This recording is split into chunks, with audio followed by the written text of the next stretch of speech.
پہلے آؤ تو لائن میں، تم سے کوئی مقابلہ نہیں. ایک عبادت گزار کے مقابلے میں علماء کا مقابلہ ذکر کیا جا رہا ہے. مسلمانوں یہاں کوئی تعلی اور غرور کی بات نہیں ہے، سچائی بیان کرنے کی کوشش کی جا رہی ہے. اور کوئی فرقہ اور مسلک کی بات بھی نہیں. ہر فرقے اور مسلک میں ایسے لوگ ملیں گے، تمام تر فرقوں اور مسلکوں کی بات میں کرتا ہوں جہاں ایسے لوگ ہیں جو عبادت گزار ہیں اور اپنے مقابلے میں کسی عالم کو کوئی رتبہ نہیں دیتے. اور حیثیت یہ ہے، حیثیت اور حقیقت یہ ہو چکی ہے کہ اگر ایک عالم دین موجود ہے اور ایک عبادت گزار موجود ہے تو بعض مساجد اور بعض مسالک کے بارے میں ایسا سنا گیا ہے کہ اس عبادت گزار کو لا کر ممبر پہ بٹھا دیا جاتا ہے. علماء کی کوئی قدر نہیں، علماء درس دینا چاہے روک دیا جاتا ہے، نہیں ہم درس دیں گے. یہ کہاں ہے؟ یہ عالم نہیں، اس وجہ سے ایسا معاملہ ہے. علم ہوتا تو ایسی شکل نہ ہوتی. بہرحال فضیلت علماء کی، علماء کا مقام و مرتبہ. اور سنو وَإِنَّ الْعُلَمَاءَ وَرَثَةُ الْأَنْبِيَاء، علماء انبیاء کرام کے وارث ہیں.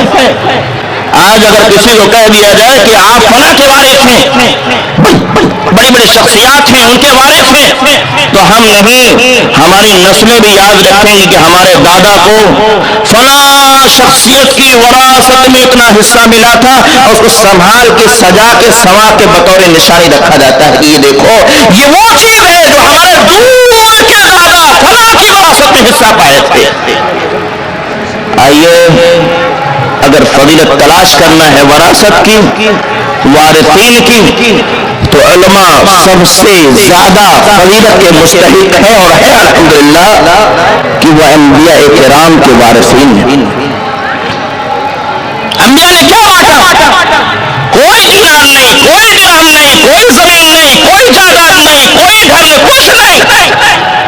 وَإِنَّ الْأَنْبِيَاءَ لَمْ يُوَرِّثُوا دِينَارًا وَلَا دِرْهَمًا. نہ تو درہم بانٹتے ہیں، نہ پیسہ روپیہ بانٹتے ہیں، وہ علم بانٹتے ہیں.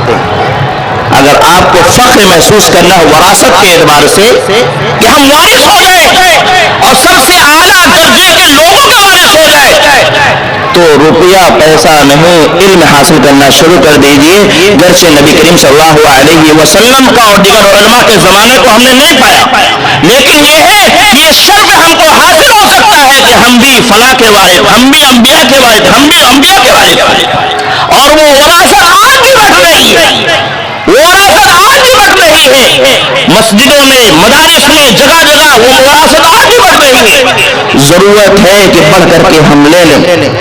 ابو ہریرہ اللہ تعالی عنہ ایک دن آئے، بازار میں دیکھا سکا جو ہے تجار لوگ تجارت کر رہے ہیں. انہوں نے کہا ارے کیا معاملہ ہے، تم لوگ یہاں بیٹھے ہو اور مسجد میں نبی کی وراثت تقسیم ہو رہی. تجار بھاگے بھاگے گئے مسجد نبوی میں، تلاشیں کہاں تجارت وراثت بڑھ رہی ہے. جا کر دیکھ کر کے آئے، واقعہ شاہ خاموش بیٹھ گئے. پوچھا ابو ہریرہ اللہ تعالیٰ عنہ نے کیا معاملہ ہے، کیا دیکھا؟ کہا وہاں وراثت کوئی معاملہ تو ہے نہیں، وہاں یہ ہے کہ کچھ لوگ حلال و حرام کی باتیں کر رہے ہیں، مسئلے مسائل کی باتیں کر رہے ہیں، قرآن کریم سیکھنے سکھانے کی باتیں کر رہے ہیں، اس لیے جو ہے وہاں کوئی ایسی چیز نظر نہیں. کہا یہی تو وراثت تھی، جاؤ لے لو. آج جو سلسلہ جاری ہے مسلمانوں، اگر ہمیں فخر کرنا ہے، اپنا بڑا بننا ہے، وراثت کے اعتبار سے فضیلت چاہنا ہے، تو آج بھی مسجدوں میں، آج بھی مدرسوں میں، آج بھی بہت ساری جگہوں پر وراثت بٹ رہی ہے، قرآن و سنت کی تعلیم عام ہو رہی ہے. لہذا ضرورت ہے آگے بڑھیں اور نبی کے وارث قرار پائے. کوئی شخص مدرسے میں داخلہ لے تبھی وہ نبی کا وارث نہیں ہو سکتا، بلکہ وہ معاملہ کھلا ہوا ہے. کوئی شرط قرآن و حدیث میں نہیں ہے کہ انبیاء کا وارث وہ ہوگا جو فلاں مدرسے میں داخلہ لے گا، داخلہ لے کر کے رہ کے پڑھے گا. ایسا کچھ نہیں ہے. بس یہ ہے کہ کہیں بھی علم کتاب و سنت بٹ رہا ہے، شریک ہو جاؤ، اخذ کر لو، آپ وارثین انبیاء ہو گئے.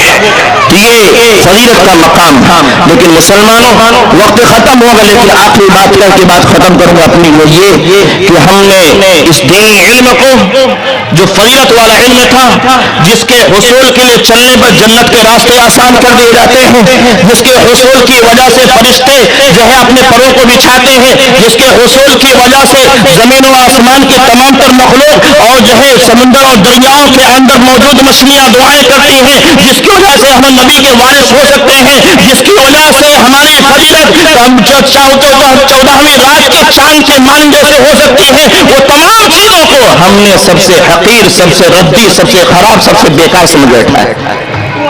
ہمارا معاملہ سب سے حقیر ہم اس کو سمجھتے، اور ذہن میں ایک ہی چیز ہے جو مادیت ہے، وہ یہ کہ اس کو پڑھنے کے بعد ہم لوگ کو ملے گا کیا، ہمارے بچوں کو ملے گا کیا، وہ کیا کریں گے، 2-4 ہزار روپے ملیں گے، یہاں وہاں مسجد و محراب کرتے رہیں گے۔ مسلمانوں میں آپ سے کہنا یہ چاہتا ہوں کہ یہ علم اس لیے نہیں ہے کہ آپ اس کے ذریعے سے مسجد و محراب ہی کی چھال مانگیں، اس کے علاوہ کوئی اور راستہ نہیں۔ جو اس کا مستحق ہوگا اللہ رب العالمین اپنے گھر کا انتظام کر لے گا، لیکن ہاں آپ علم حاصل کریں، اور علم حاصل کرنے کے بعد بہت سارے راستے ہیں اور آپ اس کو اپنائیں۔ علم کے راستے بھی ایسا نہیں ہے کہ آج مدارس کے فارغین علماء یا حفاظ کرام کے لیے آگے کے راستے مسدود ہو گئے ہیں کہ اگر حفظ کر لیا، حافظ بن گیا یا عالم بن گیا تو ڈاکٹر نہیں بن سکتا، انجینئر نہیں بن سکتا، یا دوسرے شعبے میں نہیں جا سکتا۔ یہ ہماری غلط فہمی ہے اور لوگوں نے اس کو خوب بڑھاوا دیا ہے۔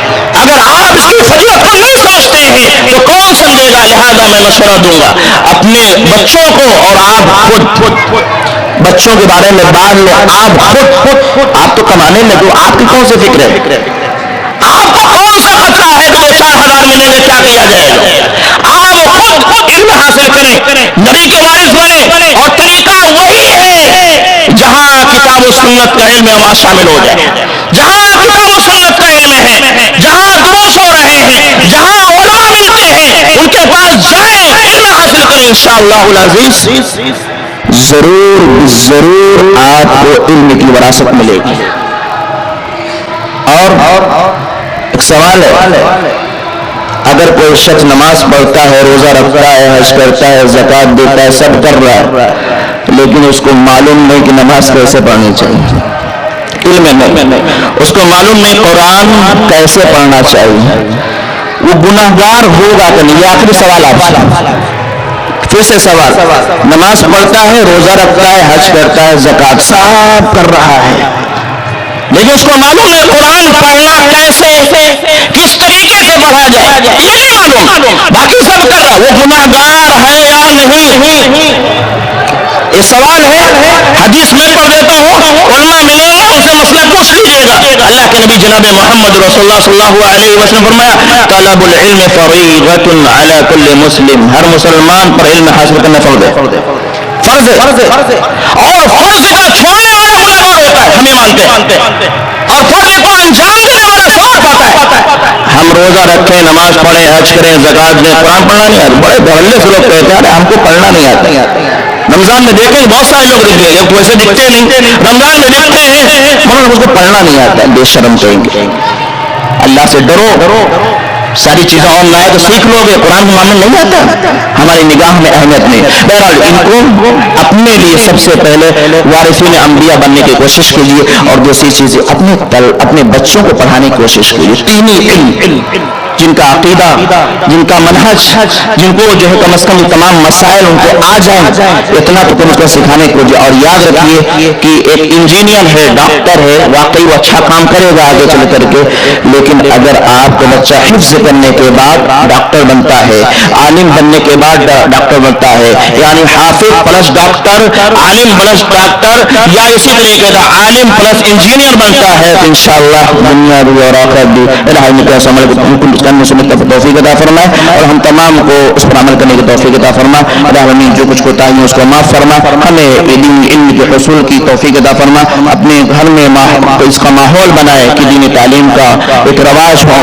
اور تمام لوگ اس کو حاصل کرنے کی کوشش کریں۔ الہی ہم تمام کی تمام خوبیوں کو قبول فرما، اور جو گناہ ہیں، جو خطائیں ہیں، اس کو معاف فرما، آمین۔ تقبل رب العالمین۔